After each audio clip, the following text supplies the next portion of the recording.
nos fuimos del dengue y llegó la gripe A. ¿Cómo estamos ahora? Ya con el invierno presente, se lo vamos a preguntar a Rebeca Nicoletti, jefa de guardia del Hospital Regional Pasteur. Gracias por atendernos, doctora, bienvenida. Hola, ¿qué tal? ¿Cómo están? Bien, bien, bien. Buenas noches. Nosotros, la pregunta es, ¿qué tan complicado estamos o no? Bueno, sí, la realidad, sabemos que en esta época comenzamos a tener un incremento en la incidencia de las patologías respiratorias. Obviamente que las consultas han aumentado en número, pero también, digamos, lo que estamos viendo, un 30 o un 40% de las consultas corresponden a las patologías respiratorias, tanto en adultos como en niños. Ajá. Y lo que sucede es lo esperable, como decías vos en un inicio, y por ahí trabajamos a cama caliente, pero bueno, hasta ahora hemos podido dar buena respuesta, no hemos tenido que derivar pacientes, siempre hemos contado con camas disponibles en nuestro nosocomio, lo que nos da, digamos, tranquilidad al momento, ¿no?, para seguir trabajando. Obviamente que las guardias, tanto la de adulto como la pediátrica, en algunos momentos se ve como congestionada de pacientes y que por ahí se incrementan los tiempos de espera. Pero tenemos que tener en cuenta que a las salas de guardia concurren aquellos que están con síntomas respiratorios porque son más banales y aquellos que están más complicados, y digamos la guardia del hospital, ustedes saben que no solo recibimos lo estacional, sino todo lo otro que va sucediendo. Claro. Pacientes con enfermedades transmisibles complicadas, la accidentología, que también tiene su espacio y su importancia. Entonces, bueno, por ahí la espera para los pacientes se prolonga un poco porque tenemos que trabajar en todo este aspecto. Y aparte en este embudo, lo que significa la guardia del hospital, con prestigio de por medio y con médicos activos, porque esto también hay que marcarlo, hoy en lo que es el sistema público uno se encuentra, sobre todo aquel que tiene un hijo menor, necesita de la atención pediátrica, sabe que en el hospital está la atención directa. En realidad hay muchas clínicas que la atención es pasiva, o sea, tienen que llamar al profesional. Así que por lo tanto tienen esto también, que hay personas, y muchas personas, que tienen obra social o tienen prepaga, pero la primera consulta ante una guardia, ante una necesidad, dice vamos hasta el hospital que seguro nos van a atender. Sí, esa es una realidad. Sí. Pasa con la patología estacional, pasó con la pandemia, pasó cuando tuvimos el brote de dengue. Es decir, siempre el hospital funciona como una entidad de referencia para todos, y sí, porque es el espacio, digamos, donde vos tenés siempre recurso humano que está en activo, ¿cierto? Sí. Entonces, lo que por ahí hay que llamar a lo mejor es a algún especialista puntual, pero en líneas generales las guardias están constituidas por personas que están activamente trabajando. Así que prácticamente lo que usted me dice, doctora, es que dentro de la complejidad están atendiendo, más allá de las demoras en las guardias que son lógicas por las otras patologías y demás, pero en lo que es respiratorio y están a cama caliente, o sea, ¿el hospital está lleno, el internado?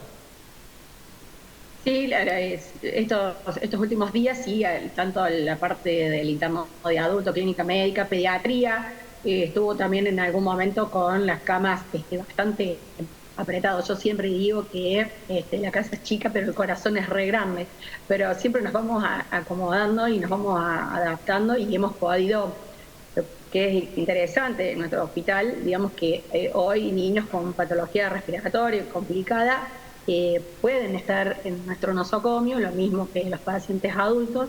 Entonces, bueno, la capacidad resolutiva de la entidad es buena. Está bien, o sea, obviamente, doctora, perdón, doctora, que recién, pero que hoy los tiempos de espera no son como sucedió con el dengue. Claro, sí, se entiende, ¿no? Son mucho más cortos, y las consultas, si bien hay que establecer los diagnósticos diferenciales, porque hoy sabemos que no todos los pacientes los hisopamos y hacemos determinaciones de laboratorio y demás, requieren un poquito más de tiempo y de la experticia de quienes están de guardia para definir bien cuál es el diagnóstico que el paciente tiene. Bien, es bueno marcar, doctora, también todo eso para los pacientes más complejos. Bien, perdón. Digo, es bueno marcar que, para darle tranquilidad a la gente, que ustedes están trabajando a cama caliente, pero significa que están esperando un lugar para un ingresante en la necesidad de internado. pero si no existiera esa cama disponible, ustedes tienen la posibilidad de derivar a un privado, inclusive con cobertura de la salud pública, o derivar a otro centro de salud público también, sea de Córdoba o de otra localidad. La cama caliente no significa de que la persona se va a quedar sin cama. El que necesita internarse sí o sí va a entrar y quedará en un intermedio y luego va a estar. Sí, sí, eso es una realidad. Nosotros ya por cuestión en su momento, como se presentaba el brote de dengue, nosotros ya establecimos con autoridades de las clínicas de la ciudad y con las autoridades de nuestro nosocomio y algunos referentes de los equipos operativos allí del hospital, establecimos una mesa de trabajo entre lo público y lo privado, que estamos en contacto permanente, acompañándonos en las soluciones para que el centro de nuestra atención sea el paciente, sea nuestro vecino de Villa María o de la región, porque acuérdate que al hospital y a las clínicas de nuestra ciudad también llegan pacientes que son de la zona. Entonces, siempre intentamos en este circuito de la ciudad dejar resuelto la estadía del paciente. En algunos otros casos, y por alguna cuestión muy específica o por alguna especialidad y demás, lo mejor tenemos que derivar. Pero hasta ahora nos hemos acomodado. Bien, a ver, así que por lo tanto la demora tiene que ver con la guardia. Usted es la jefa de guardia, me imagino los momentos que se deben vivir, porque hay gente que no interpreta o no entiende las necesidades de espera, más allá de que los profesionales están. La demora, ¿en cuánto está? Vamos a poner un ejemplo. En lo pediátrico, fin de semana, que debe ser donde más carga hay, donde no solamente vienen de Villa María, sino de más de 70 localidades de la región. Alguien que va con su hijo, ¿la demora está en cuánto, doctora? Un estimativo. Y depende porque nosotros en el hospital, cuando los pacientes ingresan, nosotros hacemos el triage para poder ubicar al paciente y poder establecer los tiempos de demora, ¿no? Pero no va más allá de las 2 o 3 horas para aquellos que son códigos azules y verdes. El problema en la demora se establece cuando a lo mejor uno está trabajando organizadamente y venís con la consulta banal y de venir resolviendo y llega a una urgencia. Entonces, por ahí, esos tiempos de espera por ahí tienen más que ver con esto que con la cantidad de pacientes que podamos tener, que puedan llegar en esta época por la patología que tenemos. Entonces, eso comienza a demorarlo. Pero vuelvo a decirte, no estamos en las 5 o 6 horas que nos pasó en la época del dengue. Sí, ha bajado y mucho. Ahora, cuando hablamos de consulta banal, esto para que lo tengamos en cuenta todos, digo, para aconsejar cuándo sí es necesaria la consulta. Hay que marcar que ante una situación de necesidad hay gente de que por ahí dice, bueno, voy a la guardia en vez de sacar un turno en un consultorio externo donde voy a tener que ir otro día y demás, voy a la guardia que va a ser más rápido y eso que por ahí podía ser por consultorio común complica la guardia, ¿no?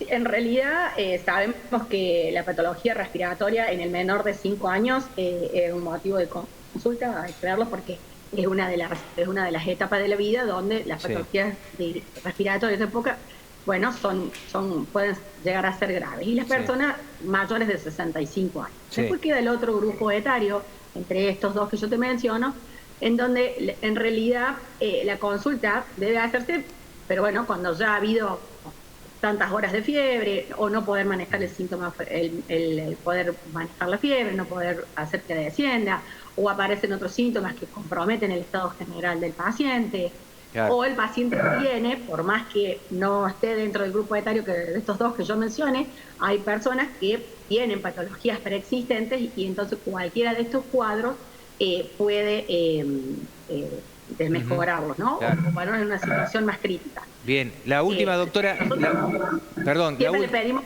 y le aclaramos cuando el paciente llega a la guardia que de acuerdo a su ubicación en el triage, lo que puede tener, digamos, de demora. Bien. Hay quienes se enojan, pero no son la mayoría. Bien. Doctora, la última. En esto que está ocurriendo con las patologías respiratorias, ¿cómo lo podemos enumerar? ¿Hay mucha gripe A? ¿Estamos con casos de COVID recurrentes o no? ¿Qué está pasando con la neumonía? Le pregunté mucho, pero ahora la escucho. Bueno, no, lo que pasa es que sí, todas esas patologías se presentan. Lo que pasa es que si el paciente no tiene criterios de internación, es decir, si no es un menor, un niño menor de 5 años o un mayor de 65 o alguien que tenga patologías preexistentes, no estamos hisopando. Entonces, tenemos que recordar que en el caso del COVID, por ejemplo, pasó a formar parte de las patologías respiratorias banales, es decir, junto con el resfrío común. El COVID quedó allí. Decirte a ciencia cierta, este es un resfrío, este es un COVID, no está tan fácil porque no estamos hisopando. Sí. En el caso de la gripe A, por eso yo te decía recién que lo que se necesita es poder hacer estos diagnósticos diferenciales que los hacemos más clínicamente, de acuerdo a los síntomas que el paciente presenta, cuántos días sé que lo presenta, cuál es el estado general, para ir haciendo los diagnósticos diferenciales. Todas ellas, como mencionaste, hoy están presentes. Sí. Y la neumonía también. Y también, sí. Bien, típicas, bien. Atípicas, virales, bacterianas. Entonces, todas están presentes. Lo que pasa es que nosotros nos preocupamos, digamos, por este momento, pero en realidad son patologías que siempre están presentes, pero pareciera que, bueno, que uno le hace, o es más frecuente o le lleva más el apunte en este momento. Pero digamos, la neumonía siempre está presente, hay pacientes que tienen mayor predisposición por cuestiones preexistentes, pero es una patología que está siempre